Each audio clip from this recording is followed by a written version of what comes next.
¿Hasta cuándo vamos a tener luchas con el carácter, con nosotros mismos, con los problemas y tentaciones de la vida? ¿Hasta cuándo? ¿Será que esto es al principio, primer año? Claro, todo está empezando, todo es nuevo. Ya en el segundo año un poco menos, y ya a partir del tercero, cuarto, quinto año, ya estas luchas entre carne y espíritu desaparecen completamente. ¿Podríamos dar esa respuesta a una persona que se pregunta cuánto tiempo dura la guerra, la batalla entre la carne y el espíritu? Pues no, sería totalmente incierto, sería falso. Esto no es cuestión de decir, bueno, los primeros años van a ser años duros, difíciles, porque es el tiempo en el que estamos aprendiendo y poniendo la base, el fundamento de nuestra vida, pero luego ya después, olvídate, luego ya a disfrutar, a vivir la vida, y ya no hay luchas, ni batallas, ni problemas. No es cierto.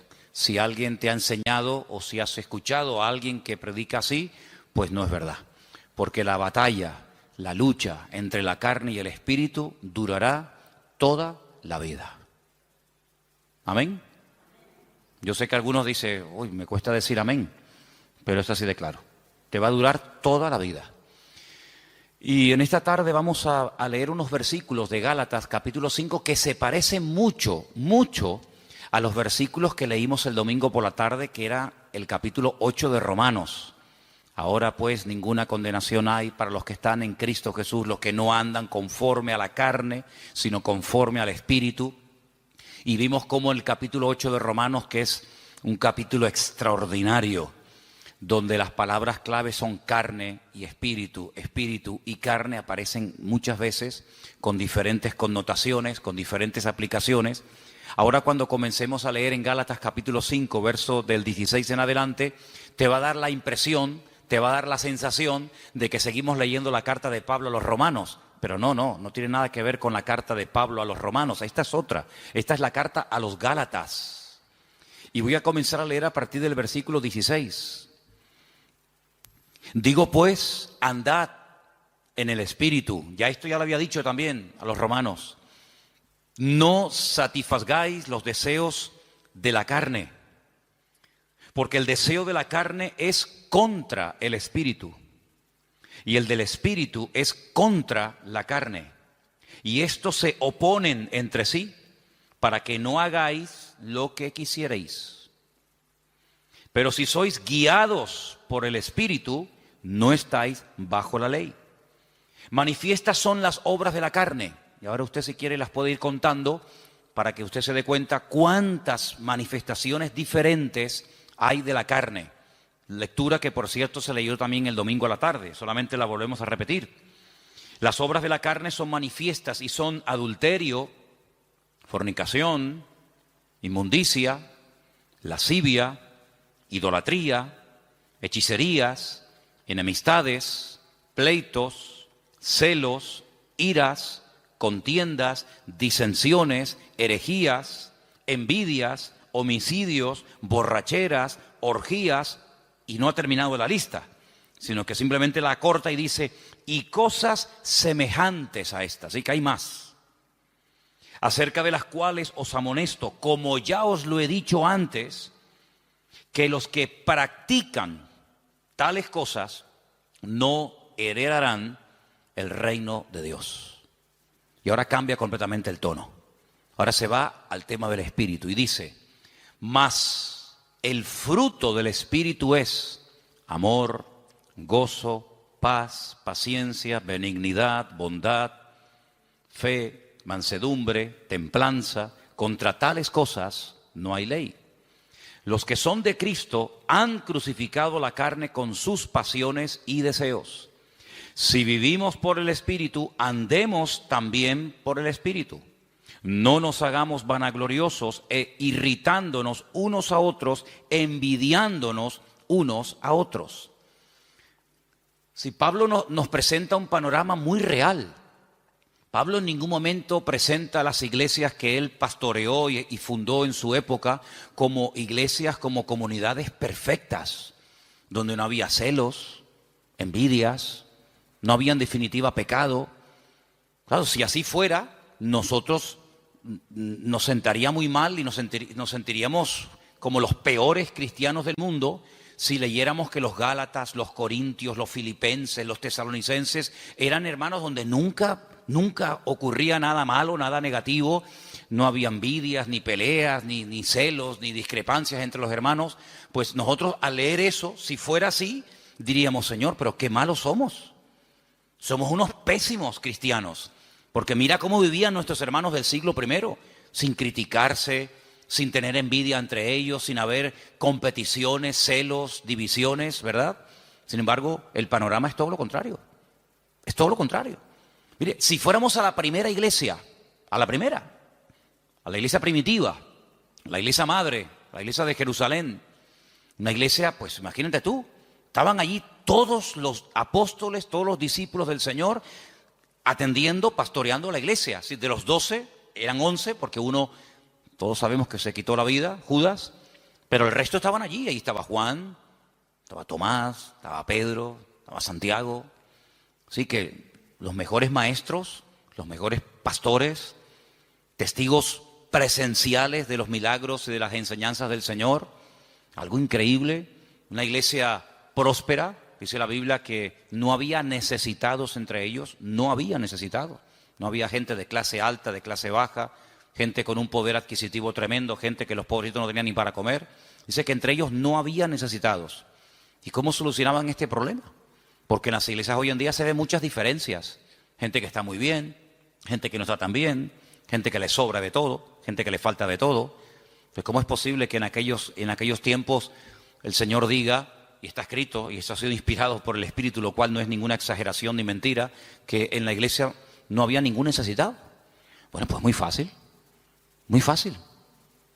Dice la Biblia que los que tenían mucho vendían, se desprendían de su patrimonio y lo repartían a los que no tenían. Sí, pero bueno, es que eso es lo que dice la Biblia, que los que tenían propiedades, no todos tenían propiedades, evidentemente, pero los que tenían propiedades, los que tenían un patrimonio muy grande, lo vendían y no se lo quedaban para ellos, sino que dice que lo repartían, lo ponían a los pies de los apóstoles y ellos sabían a qué familias y a qué hermanos y cómo y cuándo repartir, de tal manera que dice que no había. De puertas para afuera, en el mundo, en la calle, habría, imagínate tú, mendigos, necesitados, pero dice que en la iglesia no había necesitados entre ellos, sino que todos tenían todas las cosas en común. Entonces, claro, muchas veces la gente dice, pero hermano, las cosas que se leían en la Biblia, aquellos milagros, aquellos acontecimientos tremendos, hoy en día no se ven. Hombre, evidentemente, ¿cómo se van a ver?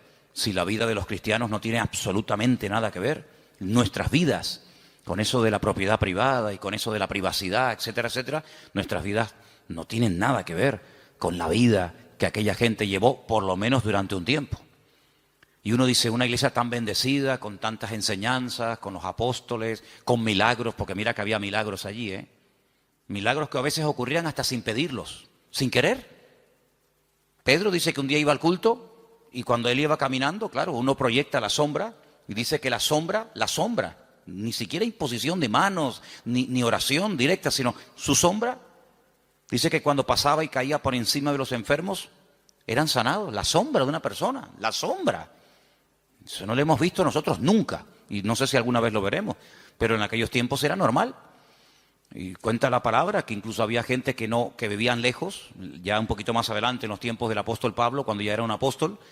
Y dice que había personas que vivían lejos, incluso que tenían problemas con demonios terribles, y Pablo se quitaba una prenda de su ropa, un pañuelo o lo que fuera, y se lo mandaban a través de un familiar o de un vecino o de un amigo, y cuando se lo ponían encima aquella persona se sanaba, era liberado. Unas cosas increíbles, ¿no? Increíbles.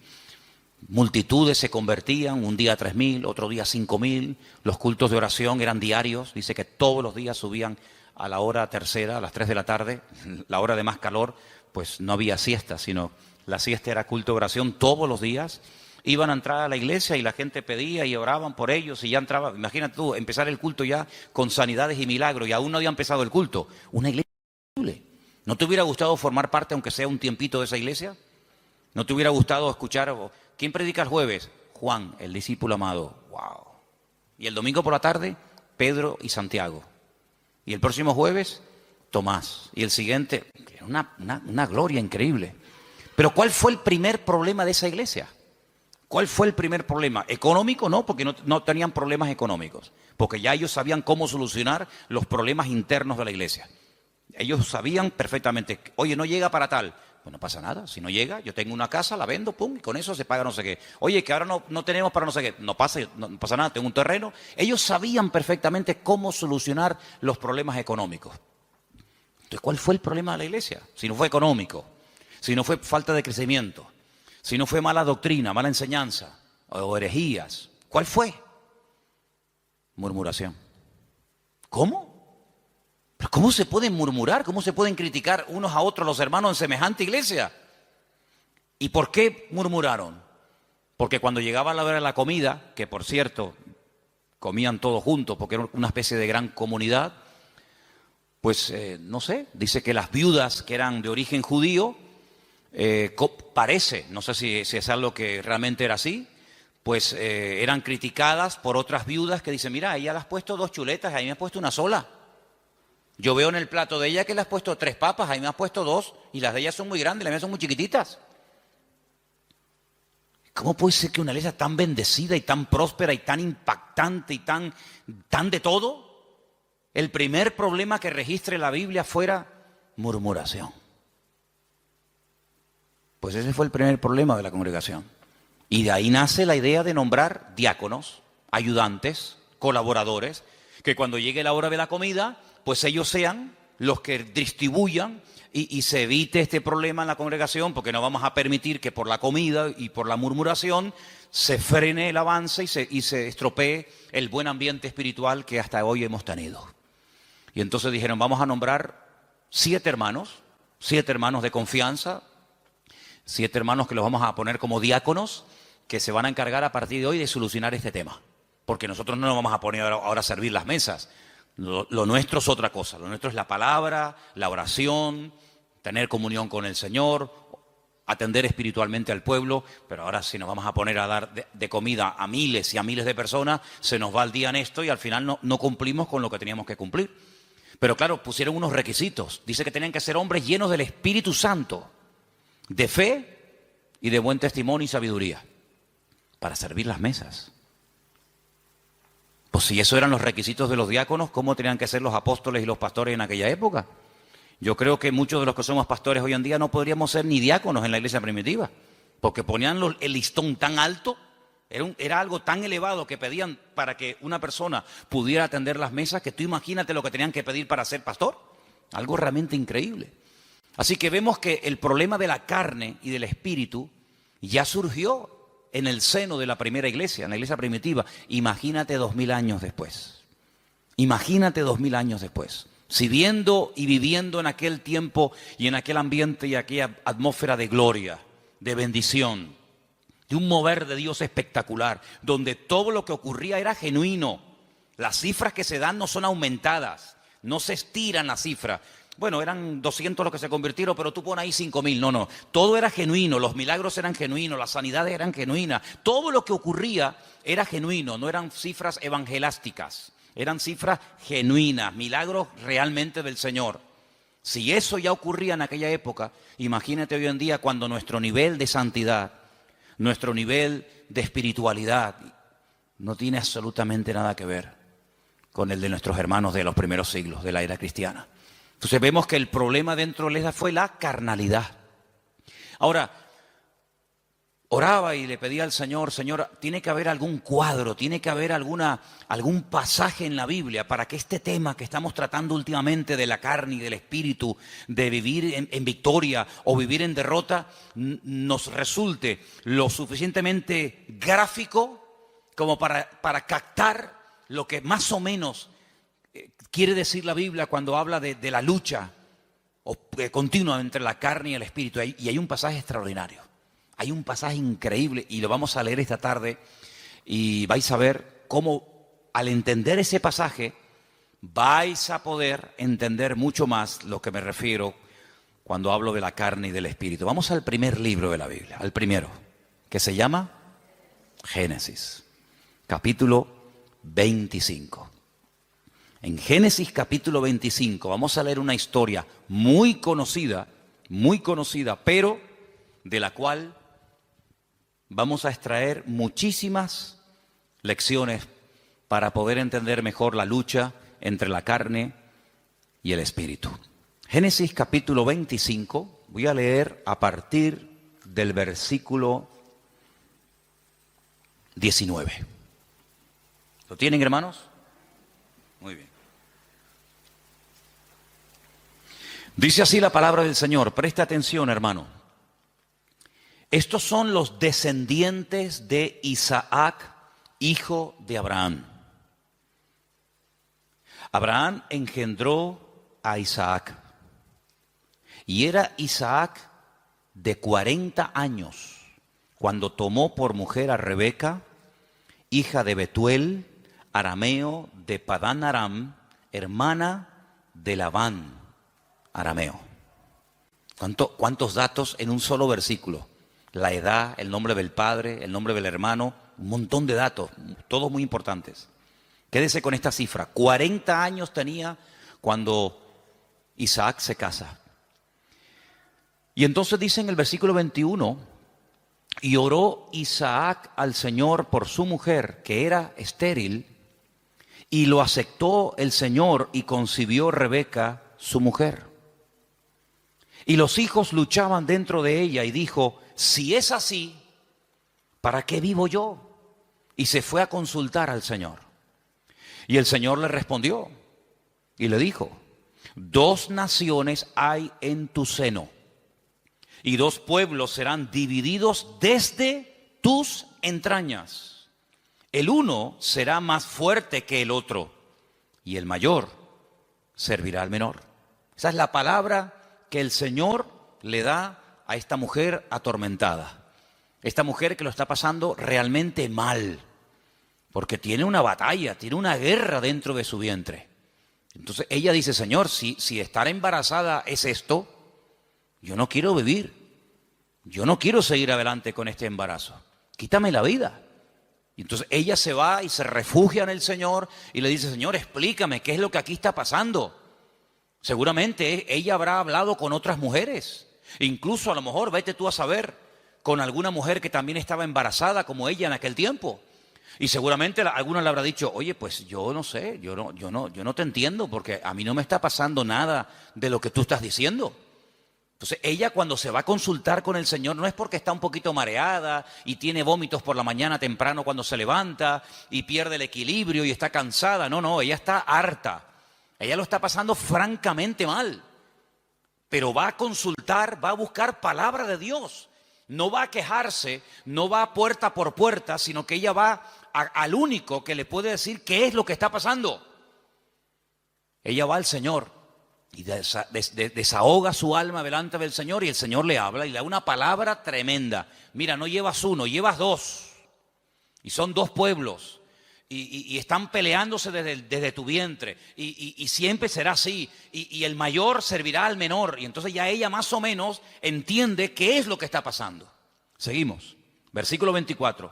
Cuando se cumplieron los días para dar a luz, he aquí había gemelos en su vientre. Ya se lo había dicho el Señor, que había 2, no 1.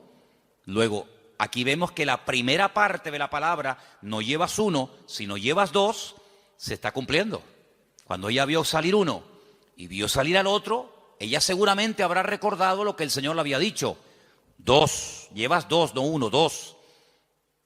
Luego, si la primera parte de la palabra se ha cumplido, prepárate porque la segunda también se va a cumplir. ¿Cuál es? Que se van a llevar como el perro y el gato. Que el mayor va a terminar sirviendo al menor. Que están divididos, enfrentados, peleados desde el vientre, ya están peleándose. Imagínate cuando sean grandes. Entonces dice en el versículo 25 que salió el primero. Dice rubio, ahora hablaremos acerca de eso. Y era todo velludo, como una pelliza. Y llamaron su nombre Esaú. Fíjate que en el versículo 25 dice, y salió el primero. Ahora tendría que decir el siguiente versículo, y salió el segundo, ¿sí o no? Pues no dice eso. Cuando sale Esaú dice salió el primero, pero cuando sale el otro hermano, dice el versículo 26, después, no dice el segundo, dice después. Salió su hermano, trabada su mano al calcañar de Esaú, y fue llamado su nombre Jacob. Y era Isaac de edad de 60 años cuando ella los dio a luz. Yo les dije que en el versículo 20 dice cuántos años tenía cuando se casó. 40. Y al final del versículo 26 dice cuántos años tenía cuando fueron padres. 60. Es decir, que durante 20 años intentaron ser padres y no pasaba nada. Dice la Biblia que ella era estéril. Pero Isaac sabía perfectamente que para Dios no hay nada imposible. Porque Isaac es el resultado de una oración de fe y de una intervención sobrenatural de Dios sobre su madre. Porque ustedes saben que los padres de Isaac fueron Abraham y Sara. Y la Biblia dice que eran gente muy mayor. Ella era de 90 y él de 100 años, tú imagínate. Y para colmo, ella también dice la Biblia que era estéril. Luego, humanamente hablando, entre la edad y el tema de la esterilidad, imposible. Pero él vive. Él sabe que su madre fue sanada cuando su padre oró por ella. Luego, ahora otra vez se repite por segunda vez en una mujer, en una matriarca, el mismo problema que Sara, es estéril. Y se volverá a repetir en la siguiente generación, en Raquel, sabemos, ¿no? Era Sara, era Rebeca y era Raquel. 3 generaciones seguidas de mujeres estériles, pero mujeres sanadas por el poder de Dios. Una generación le daba ejemplo a la otra y la otra a la otra y así sucesivamente. Se pasaban la fe de unos a otros. Por eso dice que era la fe de Abraham, la fe de Isaac, la fe de Jacob, el Dios de uno, el Dios de otro, el Dios de otro, ¿verdad? No se aprendían cosas en una primera generación y luego no llegaban esa segunda y se terminaba diluyendo la bendición, sino que la bendición iba de menos a más. Date cuenta que, por ejemplo, Abraham ora, Dios sana a su esposa y tiene 1. El hijo nace y ora por su esposa y tiene 2. Y nace el tercero, que sería el nieto, en este caso el hijo de Isaac, y en vez de 2, tiene 12 varones y una hembra. Luego la bendición siempre va de menos a más. Ahora, fíjate qué curioso, 40 años tenía cuando se casó, 60 cuando fue padre. Quiere decir que durante 20 años no hay registro en la palabra de que Isaac orara por este tema. Esta es la primera vez que encontramos a Isaac orando por un tema familiar. Esta es la primera vez que la Biblia dice que Isaac se paró y dice, lo hemos leído en el versículo 21, Isaac oró al Señor. Si ustedes leen antes de este versículo y en capítulos anteriores, no dice absolutamente nada. Luego, durante 2 décadas, durante 20 largos años, aquí no pasaba nada. Hasta que Isaac, el cabeza del hogar, se para y dice, aquí hay que orar.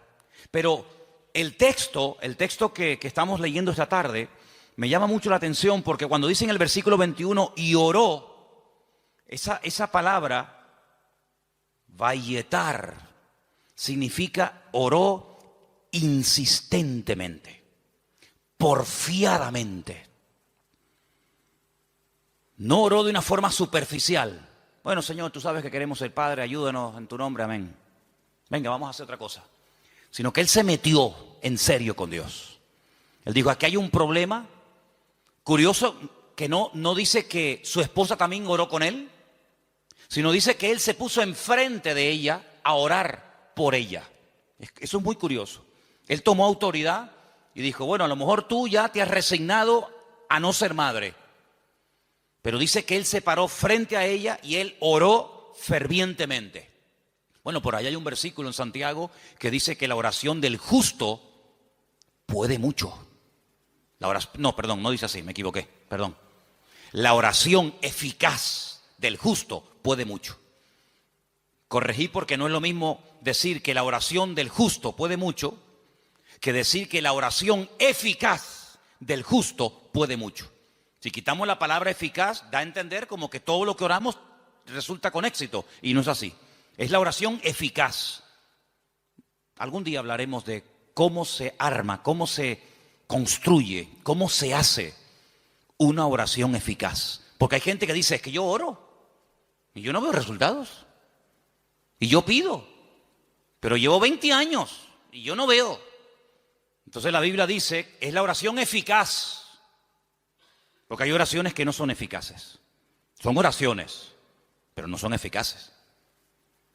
Y una vez conté aquí que Alejandro Magno tenía en su guardia personal un grupo, creo que eran como de 400 y pico mujeres, que la llamaban las amazonas, que eran mujeres que se cortaban un pecho, amazonas, con un solo pecho, se quitaban un seno, porque eran las mujeres que tenían que protegerlo a él, era su guardia pretoriana, por decirlo de alguna manera, era su seguridad privada, personal, y las mujeres, lógicamente, al tener pecho, pues no se puede pegar el arco como un hombre se lo puede pegar y de esa manera apuntar, sino que al no poderse pegar el arco, la flecha no sale como tiene que salir. Entonces se sacrificaban por su rey, se cortaban un seno, pues se llama amazonas, con un solo seno, y de esa manera, donde ponían la flecha, o donde ponían el ojo, ponían la flecha. Entonces eran personas que se sacrificaban, se amputaban un miembro de su cuerpo con tal de cumplir con su cometido. Bueno, el Señor dijo una vez que si tu ojo te produce problemas, que te lo arranque. O si tu problema no está en los ojos, sino en las manos, pues arráncatela o córtatela. Porque mejor es entrar tuerto, ¿no? Se dice tuerto, ¿no? Mejor es entrar con una sola mano que no entrar. Entonces, si hay algún miembro de tu cuerpo que te está causando problemas, pues ya sabes lo que tienes que hacer. Si lo quieres tomar simbólicamente o lo quieres tomar literalmente, tú verás. Pero tú tienes la responsabilidad de cortar, de quitar de tu vida todo aquello que te está impidiendo obtener resultados. Sea mano, sea ojo, sea televisión, sea internet, sea móvil, sea amigo, sea novia, sea novio, sea vecino, sea vecina, sea perro, sea coche, sea moto, sea deporte, sea lo que sea, sea lo que sea. Cuando hablamos de acerca del ojo, no es que necesariamente me voy a arrancar el ojo, porque puedo seguir viendo por el otro. Entonces, estamos en la misma. Sino es todo lo que entra, porque dice la Biblia en Eclesiastés, cuando describe el cuerpo humano, ustedes saben que hay una descripción del cuerpo humano desde la cabeza hasta la coronilla, desde la coronilla hasta la planta de los pies. Cuando él llega a la parte de la visión, él dice que son las ventanas. Las ventanas. Y el Señor dijo, si tu ojo es bueno, si lo que tú ves, si lo que entra por las ventanas es bueno, todo tu cuerpo estará lleno de luz. Pero si tú abres la ventana, que son los ojos son las ventanas del alma. Con el alma tú la alimentas con lo que ves. La carne se alimenta con lo que ves. De hecho, lo que ves es lo que después la carne desea. Entonces, de ahí viene el refrán, ojos que no ven, corazón que no siente, ¿verdad? Entonces, cuando tú tienes las ventanas abiertas, pues tienes que saber seleccionar, porque hay cosas que mejor no verlas. Y exactamente es con la mano. La mano es, digamos, el miembro que habla acerca de lo que hacemos. Los ojos lo que miramos, lo que deseamos, lo que anhelamos, donde ponemos la visión, que después nos lleva a la acción, de la visión a la acción. Pero la mano representa la acción en sí misma. Hacemos con las manos. Cristo sanaba a los enfermos con las manos, tocaba a los enfermos, multiplicaba los panes y los peces. Las manos son, digamos, el medio, hablando de una forma simbólica de lo que hacemos, de lo que ejecutamos. Entonces, si lo que estás haciendo o lo que estás viendo, lo que está entrando en definitiva en tu mente y lo que posteriormente sale te está causando problemas, tienes que tomar medidas preventivas primero. Si ya no funcionan las medidas preventivas, entonces otro tipo de medidas. Pero lo que no puede ser es que la carne esté superando la vida en el espíritu, porque dice la Biblia que los que viven en la carne no pueden agradar a Dios. Y los que son guiados según la carne van a la muerte, a la destrucción.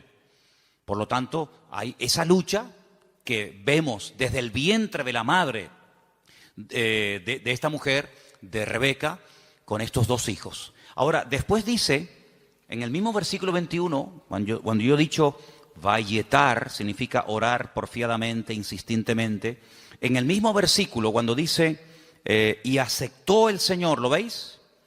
Es la misma palabra, pero se pronuncia de una forma diferente. Vayater, vayater, vayatar, vayater. Se escribe igual, pero las vocales se ponen diferentes. ¿Y saben lo que significa eso? Aquí se ha traducido por aceptó el Señor. Aceptó el Señor. Significa que convenció a Dios. Dicho de otra forma, Dios se dejó convencer por la oración de Isaac. Es increíble. Dios se dejó convencer. A ver, ¿qué quieres? Presenta argumentos. Preséntame argumentos. ¿Por qué quieres ser padre? No tenemos la oración de Isaac. Solamente tenemos el hecho de que oró Isaac al Señor y el Señor dijo, está bien. Pero la oración que hizo Isaac al Señor, qué pena, no la tenemos. ¿Te hubiera gustado que estuviera ahí? Algún día cuando lleguemos a la gloria decir, oye Isaac, ¿puedo hablar contigo un segundito? ¿Me podrías decir más o menos lo que le pediste a Dios cuando querías ser padre? Sí, mira, le dije esto y esto y esto. Tienen que aprender hebreo, si no, no pueden hablar con él. No, son bromas. Pero tuvo que orar de una forma que dice que convenció a Dios. Dios dijo, me has convencido. Ya está, problema solucionado. Fíjate, si en vez de haber esperado de los 40 años que se casó, a los 60, yo pregunto, si hubiera orado a los 2 años de casarse, de esa manera como oró, ¿no hubiera el Señor respondido? Por supuesto. Si hubiera orado cuando tenía 25, cuando tenía 45, 50 años, los gemelos podían haber nacido antes. Pero no hay registro en la Biblia de que Isaac orara a esa edad, con esa intensidad y con ese fervor. Pero sí hay registro en la Biblia, a los 60 años, cuando él ora, el Señor se deja convencer. Los argumentos que presentó Isaac, pienso yo que un argumento podía haber sido este. Señor, tú le dijiste a mi padre que en ti serían benditas todas las naciones de la tierra y que tú le darías un heredero y que yo sería el hijo de la promesa. Pero Señor, cuando yo me muera, mi padre vio en mí el cumplimiento de la palabra. Yo soy el hijo de la promesa. Por eso me pusieron Isaac, que significa ríanse, gócense, alégrense. Estaba todo cerrado, estaba todo opuesto. La esterilidad de la madre, la vejez del padre, imposible. Pero ríanse, Isaac. Yo soy el hijo de la promesa. Pero ¿y cuando yo me muera? Se acabó la risa, se acabó la alegría. Cuando yo y mi mujer nos muramos, ya no hay continuidad. La bendición nació y murió con nosotros. ¿Cómo puede ser esto? Señor, dame hijos para que siga la bendición. Y ahí presenta argumentos. Y ahí, en el buen sentido de la palabra, Isaac dialoga, discute, pelea con Dios en oración. Y dice, vayater, Dios se dejó convencer. Estoy de acuerdo, Isaac, perfecto. Tu mujer a partir de ahora quedará embarazada. Qué tremendo, ¿eh? Qué tremendo. Si nos tomáramos más en serio, no solo la oración, sino cómo oramos, qué diferente sería nuestra vida. ¿Sí o no? A veces no tenemos suficiente fe. Yo sé que la fe la tenemos que poner en el Señor. Eso lo tengo más claro que el agua. Pero el Señor nos ha dado un medio poderosísimo, que es la oración. Si lo usáramos más, si oráramos más fervientemente, y esto no tiene nada que ver con el carácter de uno, porque Santiago cuando dice que la oración eficaz del justo puede mucho, pone un ejemplo. Uno dice, bueno, oración eficaz de un justo, a ver, ¿quién podría ser? ¿Quién? No hace falta que te rompas la cabeza. Santiago dice, Elías era un hombre, dice, sujeto a pasiones semejantes a las nuestras. Cuando se enfadaba Elías, hermano, sal corriendo, Sal corriendo, que cuando se enfada, ora a Dios, te cae una llama de fuego encima y te fulmina, Estaban un día en lo alto de una montaña y el rey dice, llámenme al profeta. Y llega un capitán con sus soldados y le dice, varón de Dios. Así como no le gustó mucho el tonito, ¿no? No le gustó mucho la forma tal vez como se lo dijo. Y Elías se le queda mirando y le dice, varón de Dios, ¿no? Así como con rintintín. Si yo soy varón de Dios, que quede bien claro y que caiga fuego del cielo y lo hace... Los calcinó a los 50. Hicieron un asado ese día ahí en medio del campo.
Al día siguiente el rey dice, bueno, esto habrá sido, no sé, una casualidad.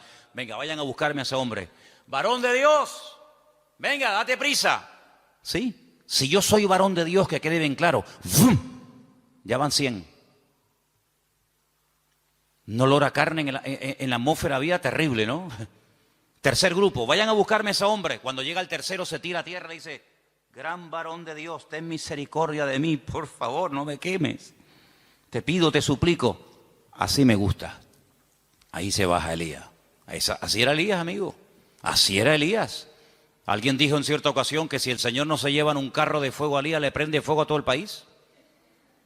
Porque para él todos estaban mal. Claro, para él todos estaban mal. En un día, mató a 100 soldados. Días más tarde, a 450 profetas de Baal les cortó el cuello en el monte Carmelo. ¿Pero este quién es? Y después hablan los americanos de Rambo. Este es increíble, este es tremendo este hombre. El Señor se lo tuvo que llevar con él. Pero mira, era un hombre que se desanimaba, ¿sí o no? Señor, quítame la vida, estoy harto, me siento solo. Este no es mi sitio, no sé qué, orando tontería. Una mujer le dice, mañana como no ponga tu cabeza en un plato, como tú pusiste en un plato la cabeza de mis profetas, y sale corriendo por miedo a la mujer. Claro, si Elías era tremendo, ¿cómo tenía que ser esta mujer? Porque para salir corriendo desde allí hasta donde fue corriendo, pero dice que era un hombre sujeto a pasiones semejantes a las nuestras, se enfadaba, se desanimaba, se deprimía, oraba tonterías. Pero cuando oraba, amigo, cuando ese hombre entraba en guerra y en comunión con Dios, no había infierno que lo pudiera detener. ¿Te das cuenta? Entonces aquí encontramos un ejemplo de cómo este hombre ora. La mujer no dice que orara. Bueno, pero que tienes que orar eres tú, que para eso eres el hombre, para eso eres la cabeza. Y tú tienes que traer la bendición a tu casa. Y la bendición viene cuando tú buscas de Dios, cuando tú oras sinceramente. Mira, el peor defecto que puede tener un hombre no es que no predique.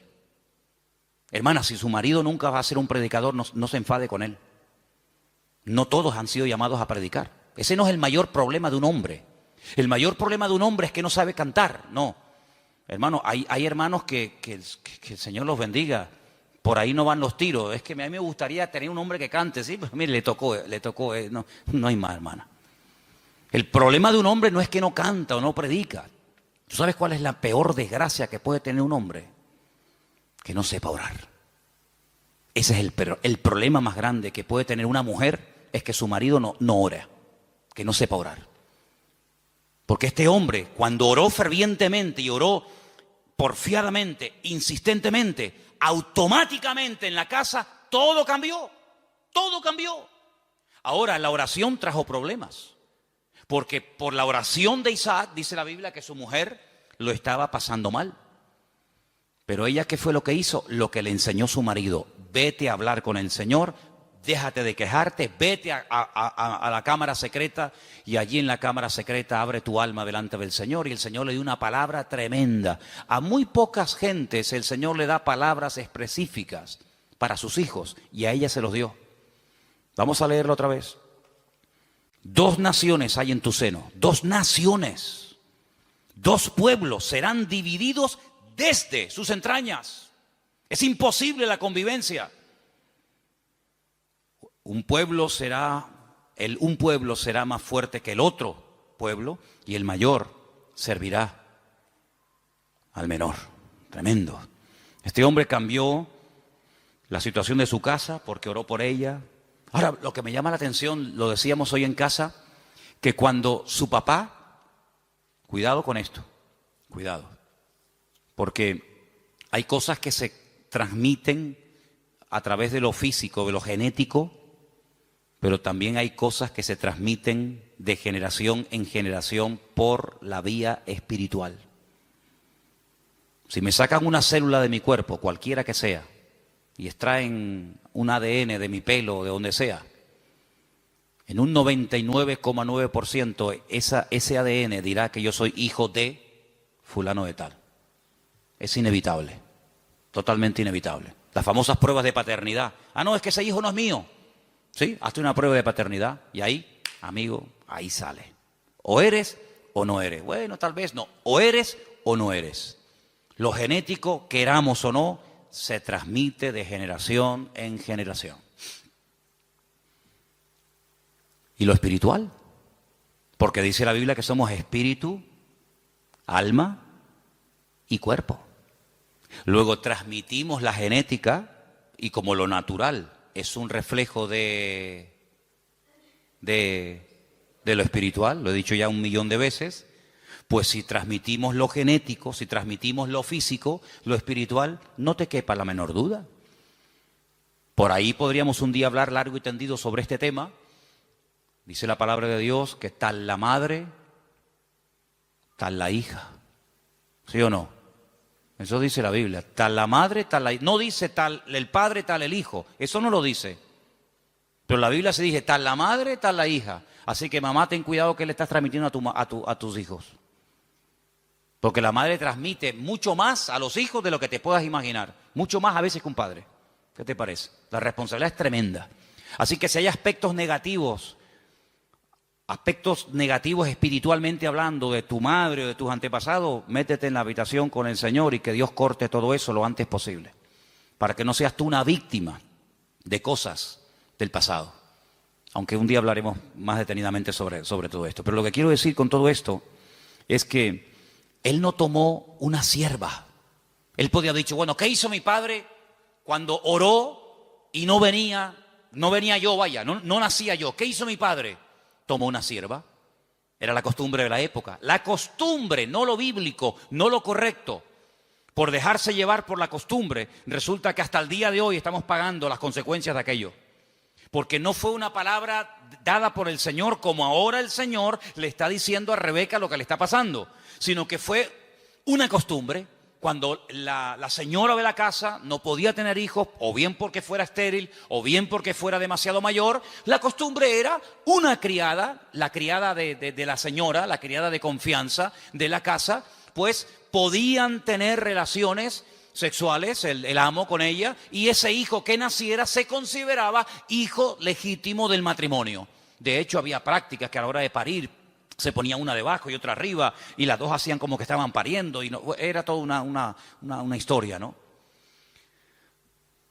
Isaac podía haber dicho, bueno, pues yo voy a hacer lo mismo.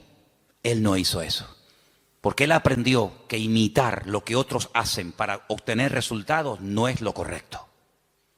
No hay que imitar lo que hacen otros, y mucho menos tomar costumbres y aplicarlas como si fueran principios bíblicos. Tú no tienes que imitar a nadie. Es que mi padre lo hizo, pero eso no significa que tú lo vas a hacer. Mira, hay un momento en la vida de Isaac en el que él tiene la tentación de hacer lo mismo que hizo su padre. No con la criada, ya eso lo dejamos bien claro, porque Isaac prefirió esperar en Dios 20 años que precipitarse y adelantarse, como hizo su padre con Agar, y fue un desastre, que al final Saben que tuvo que expulsarla, al hijo, etcétera, etcétera. Pero hay un momento en el que él quiere bajar a Egipto, porque su papá bajó a Egipto. Y entonces el Señor lo para y le dice, no, tú no bajas a Egipto. Entonces no tengas la tendencia de imitar, de copiar, de hacer lo que otros hacen, porque en ese caso le resultó favorable o tuvo algún éxito o tuvo alguna bendición. Dios no es un Dios de métodos, es un Dios de principios. ¿Cuántos dicen amén? Usted no tiene que imitar, no es que, es como por ejemplo, usted sabe que cuando hay una persona enferma, siempre hay alguien que se te acerca a decirte lo que tienes que tomar. Cuando hace poco tenía la garganta mal, me afectó un poco la garganta, si yo me hubiera tomado todo lo que me dijeron, me hubieran envenenado. Me hubieran envenenado. No, tienes que tomarte tomillo con un poco de orégano y con una cuchara y una yema de huevo. Al rato venía otro. No, lo que tú tienes que hacer es tomarte gárgaras de limón con miel por la mañana. Venía otra. No, lo tienes que hacer una infusión de jengibre. Si yo llego a mezclar todo eso, estaría muerto. Porque todos tenemos siempre la tendencia de decir a los demás lo que tienen que hacer. Y aquí vemos algo muy importante. Isaac dijo, mi padre hizo mal. Pero yo no voy a imitar a mi padre. Yo voy a orar al Señor, y aunque seguramente Isaac tenía muchas criadas y muchas siervas, yo no voy a hacer eso. Y eso se lo transmitió a su mujer, de tal manera que ella, cuando está mal, lo que hace es lo que su marido le ha enseñado. Vete a orar y el Señor te dirá lo que tienes que hacer. ¿Cuántos dicen amén? Tremendo, este pasaje me gusta muchísimo. Así que no toma el ejemplo de su padre, pero ahora vamos al versículo donde dice que los hijos luchaban dentro de ella. Hay otra versión que dice, se agitaban. Hay una palabra un poquito extraña en hebreo que es vayitrosasú, algo así, que viene de la raíz.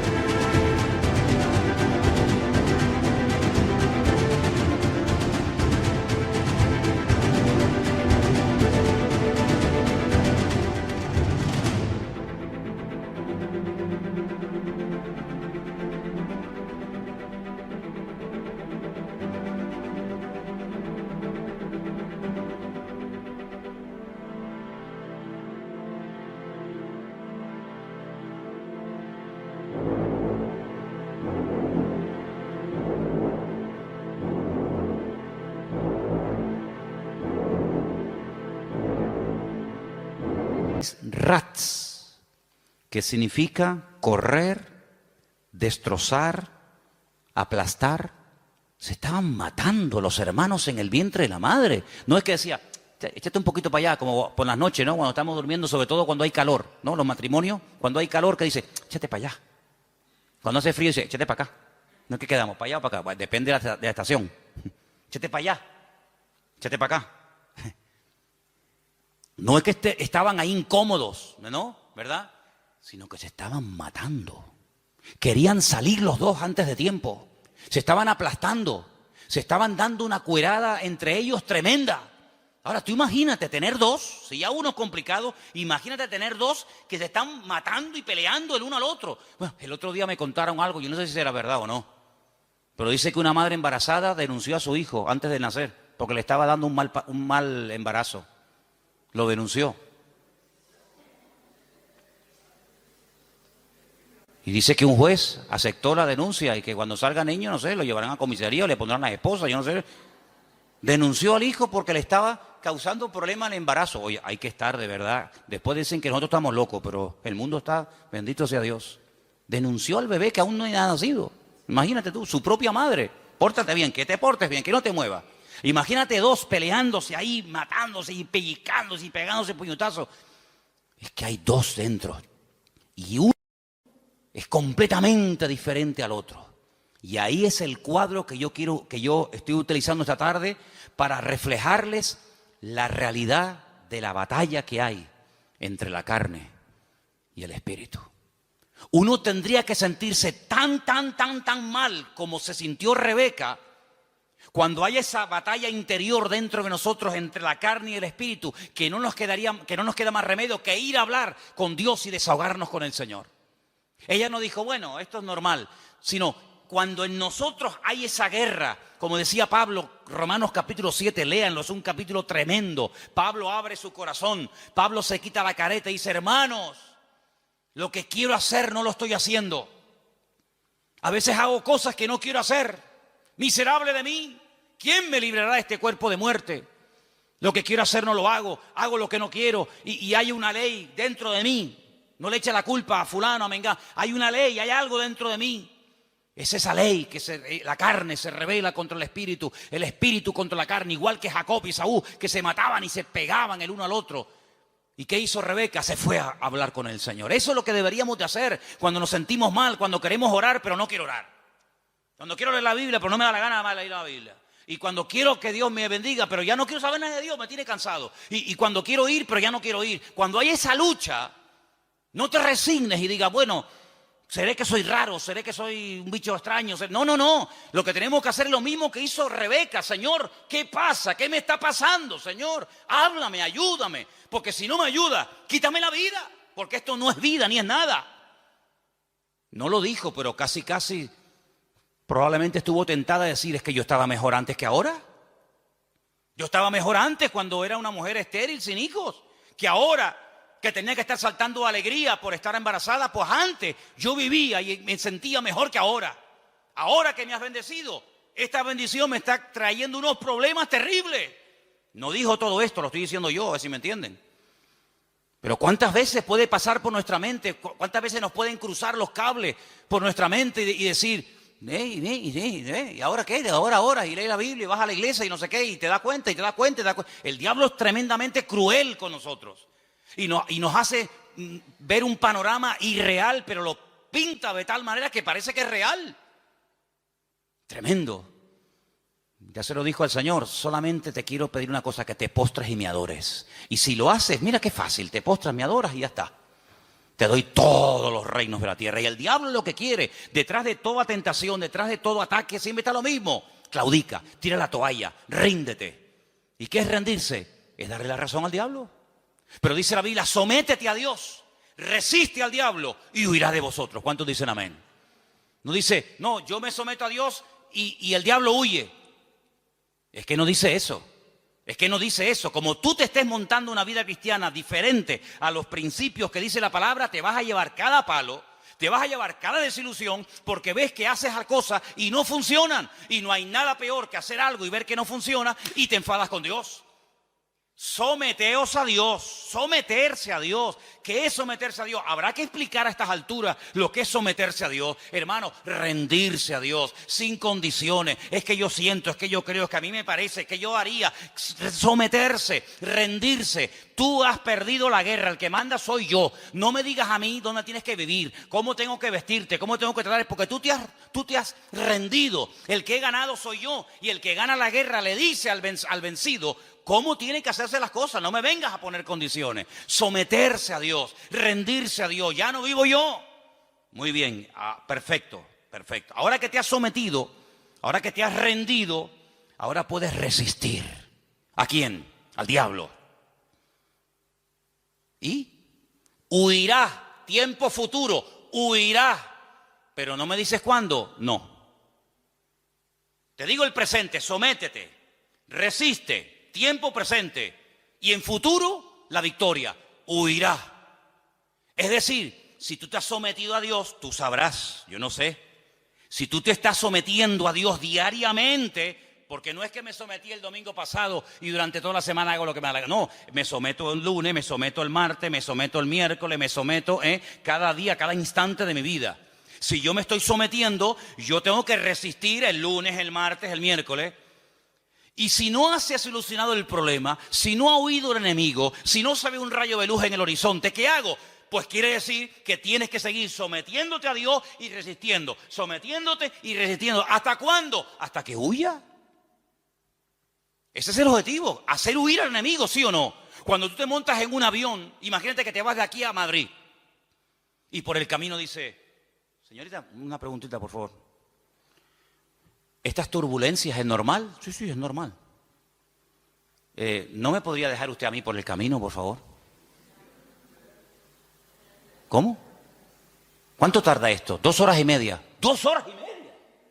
No, yo no. No, dígale al chofer que en la próxima parada me bajo.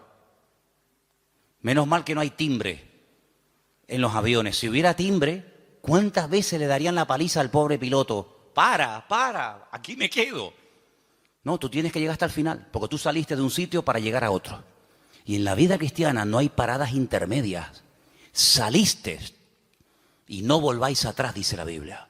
El Señor le dijo al pueblo de Israel, no hagan otra vez nunca este camino de vuelta. Yo los he sacado de allí para llevarlos a la tierra de prometida, la tierra que fluye leche y miel. No se les ocurra nunca más, ni a ustedes, ni a vuestros descendientes, hacer el camino de vuelta a Egipto, porque no hay marcha atrás. Y en la vida cristiana dice que el que pone la mano en el arado no puede mirar atrás, porque si pongo la mirada atrás, el surco no sale derecho, sale todo torcido y eso es un desastre, es un desastre.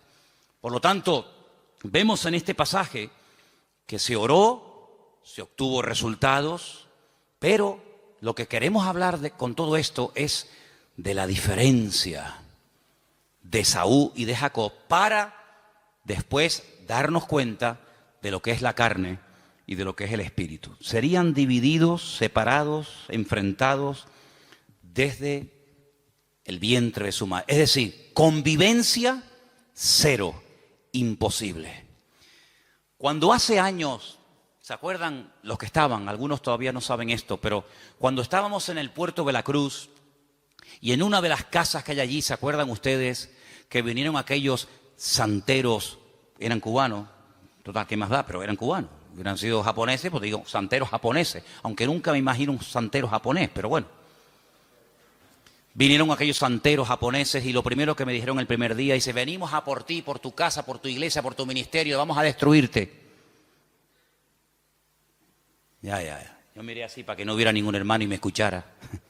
Porque algunos cuando a lo mejor vieron a Cristo volcar las mesas y se sacó el cinturón, dijeron, ¡ah! El Señor se enfadó. Sí, se enfadó, porque hay momentos para enfadarse.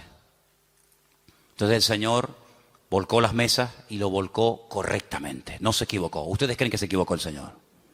Lo hizo todo perfecto. Pues yo le dije a aquello, digo, ay amigo, ustedes no saben dónde han caído. Y una serie de cosas más.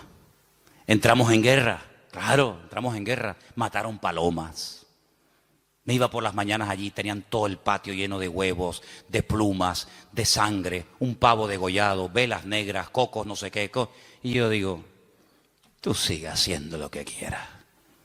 Sí, haz lo que quieras. Como si quieres matar una piara de cochinos aquí en el patio, me da exactamente igual. Y el Señor me dio una palabra orando una noche en el muro allí en Jerusalén. Y me dijo, de aquí a poco se irán y no los verás nunca más. Mirarás y el malo ya no estará. Y nunca más lo verás. ¿Qué te parece? Entramos en guerra, se fueron, no como vinieron. Cuando alguien viene a hacerte daño, no...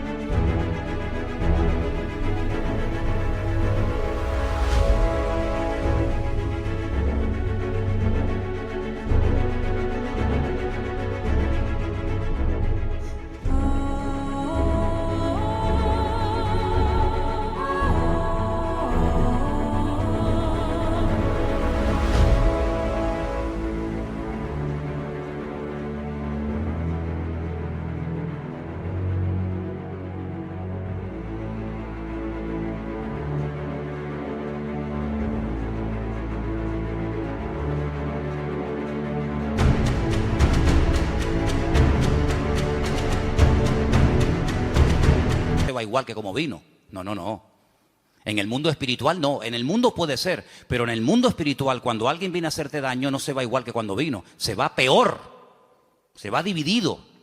Dice, por un camino viene y por 7 se marchan. Sí, la reacción a nuestro favor siempre es en contra del enemigo, evidentemente.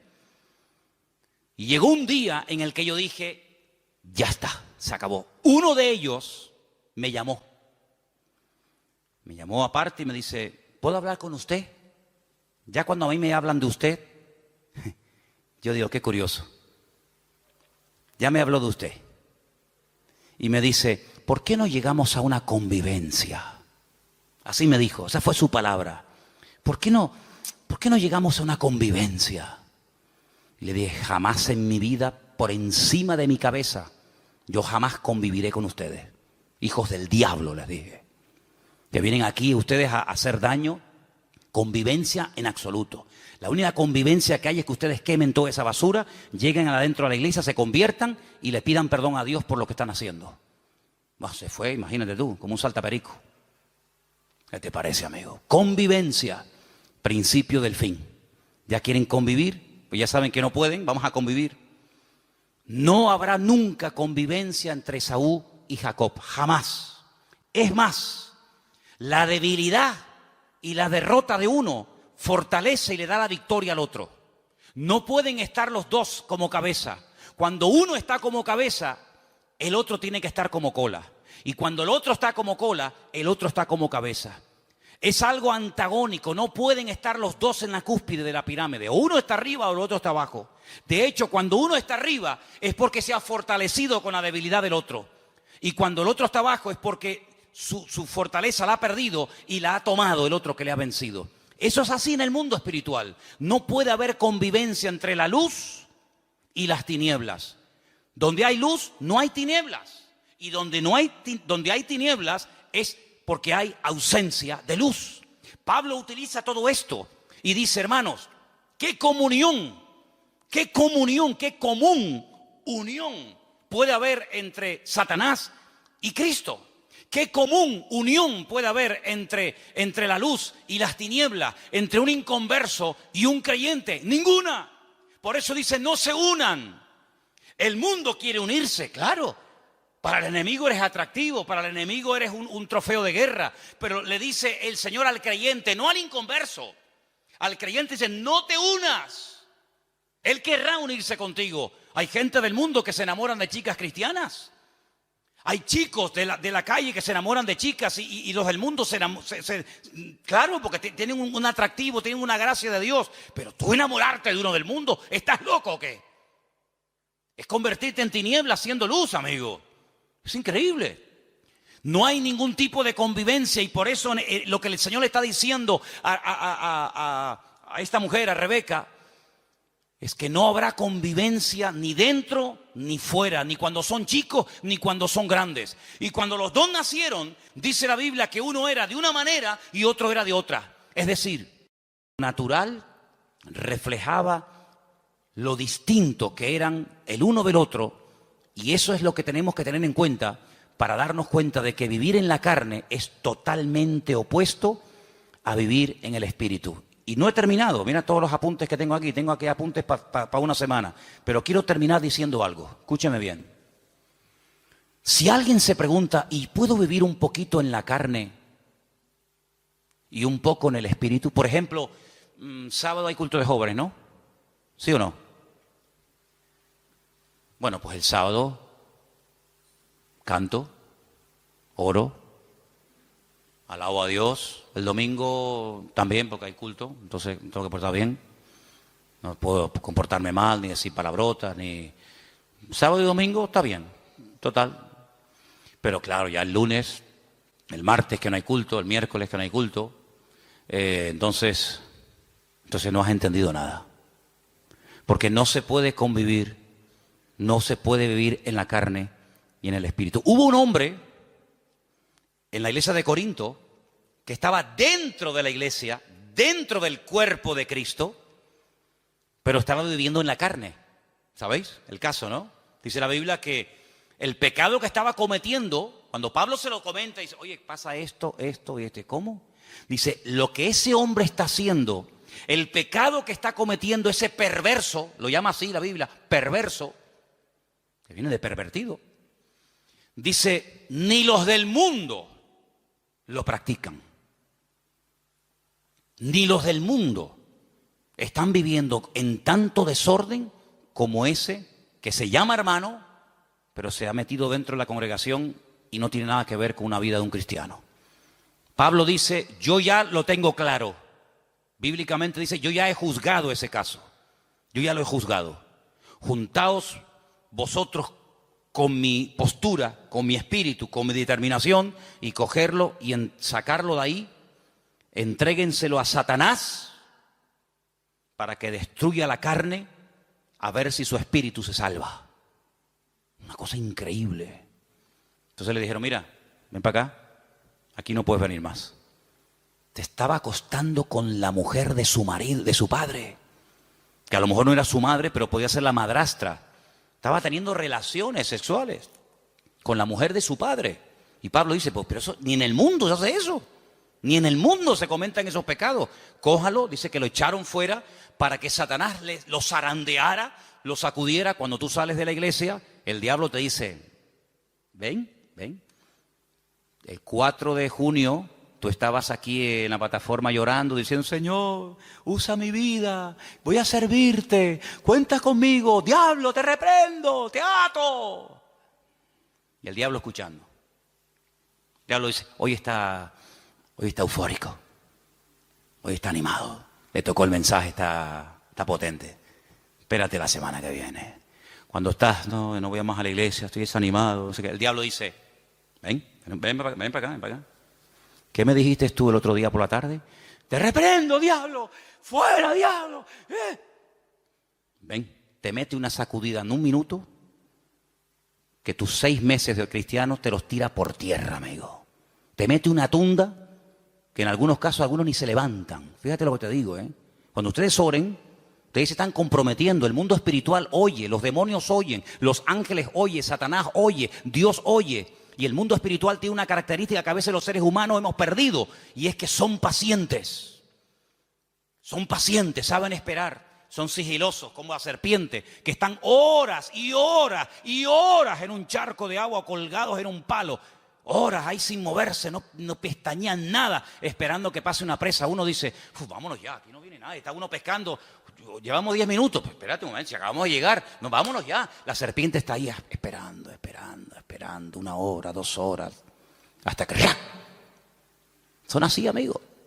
Entonces el diablo en el mundo espiritual hay esa característica de saber esperar. ¿No dice la Biblia que está como un león rugiente? ¿Buscando a quién? ¿A quién devorar? A veces no lo tiene fácil, hay que ser sincero. A veces no encuentra uno una presa fácil. Pero cuando el lobo, cuando el león, cuando el animal que va a cazar, que vive de la carne, de lo que mata, va a cazar, no ataca al primero que ve. Jamás hace eso. Se sube en un lugar alto y observa la manada. Hay 3.000 ñus, 200 cebras, 400 antílopes. ¿Y a dónde ataco? ¿A dónde voy? Espera. Y empiezan a observar. Uy, aquel camina raro. Empiezan a mirar. Va cojo, es mayor. Se cansa, va el último. Hacen una estrategia de tal manera que a ese, que no puede ir al ritmo de los otros, lo aísla, la manada se va, lo deja solo, y cuando está solo, encima, débil, enfermo, se le tiran encima y se acabó.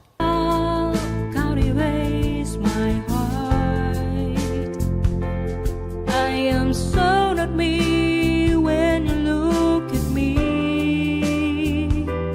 I forget what I really had to say. This is the magic of your love for me.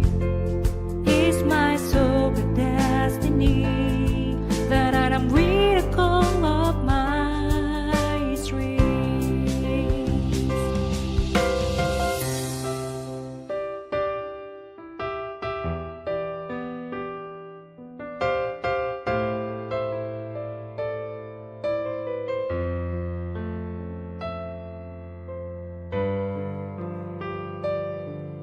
when my heart is heavier, I remember that I have got someone like you in my life. A single day is nothing without you. El diablo es un ladrón que viene a hurtar, a matar y a destruir. Lo que le da fuerza al diablo en un país son los carnales. Lo que le da fuerza a los demonios en una nación, en un continente, son la gente carnal. Y por eso lo que tenemos que hacer es sacudirnos de la carnalidad. Porque la próxima semana, tal vez el domingo, la segunda parte del mensaje, veremos a dónde se llegó en la relación entre hermanos. Ya era insostenible aquello. Y entonces nos damos cuenta de que Esaú, el carnal, el malo, tenía una cosa que necesitaba urgentemente Jacob para poder triunfar en la vida. Y entonces vamos a descubrir qué es lo que tiene el mundo, qué es lo que tiene Esaú, que a nosotros nos interesa quitárselo, pero cuando se lo quitemos, ahí te quedas, Esaú. Entonces, hermanos, eso es lo que significa pelear la buena batalla. Se dan cuenta que hay tanto material, se dan cuenta que hay tanto tema, pero lo importante es que le digas al Señor otra vez. Sé que el domingo te pedí que lo dijeras, pero otra vez te pido que hoy lo hagas. Señor, no quiero vivir en la carne. Cierra tus ojos ahí donde estás. Quiero vivir sometido al Espíritu. No quiero el espíritu de Esaú. No quiero ser un carnal. No quiero ser una persona que menosprecia las bendiciones, sino que pelea para obtener la bendición de Dios. Isaac cambió su casa cuando oró y obtuvo resultados en el nombre del Señor. Y hay cosas que tú tienes que tomar autoridad y pelearlas y orar en el nombre del Señor, con la autoridad del Señor y su palabra. Porque el Señor te ha llamado a ti a vivir en victoria. Y en esta noche yo quiero que tú le digas, Señor, quiero vivir en el Espíritu. Ayúdame a vivir en el Espíritu, renunciando a la carne, renunciando a vicios, renunciando a viejos recuerdos, a costumbres, renunciando a todo lo que no trae gloria a Dios. Y en esta tarde me someto al señorío de Cristo. En esta tarde me someto a la palabra, al trato de Dios en mi vida. En esta tarde, Señor, me someto al Señor para que pueda resistir al enemigo y obtener victoria. Gracias, Padre, porque tú eres poderoso en mí. Gracias, Padre, porque mayor es el que está conmigo que el que viene contra mí. No hay nada ni nadie que pueda destruir a un hijo de Dios. Hagan lo que hagan y digan lo que digan. De hecho, lo han hecho y es una pérdida de tiempo. Es al contrario, cada vez la bendición viene al que está siendo atacado, al que está siendo perseguido, porque la unción trae persecución. Y cuando hacemos la voluntad de Dios, el Señor siempre bendice. El resultado, el botón de muestra, es lo que Dios está haciendo en las vidas. Y eso es algo incuestionable. Bendito sea el nombre del Señor. Recibe toda la gloria y enséñanos estos principios para que no vivamos ni un minuto más en la carne, sino en tu Santo Espíritu y en tu palabra. En el nombre de Jesús. Amén.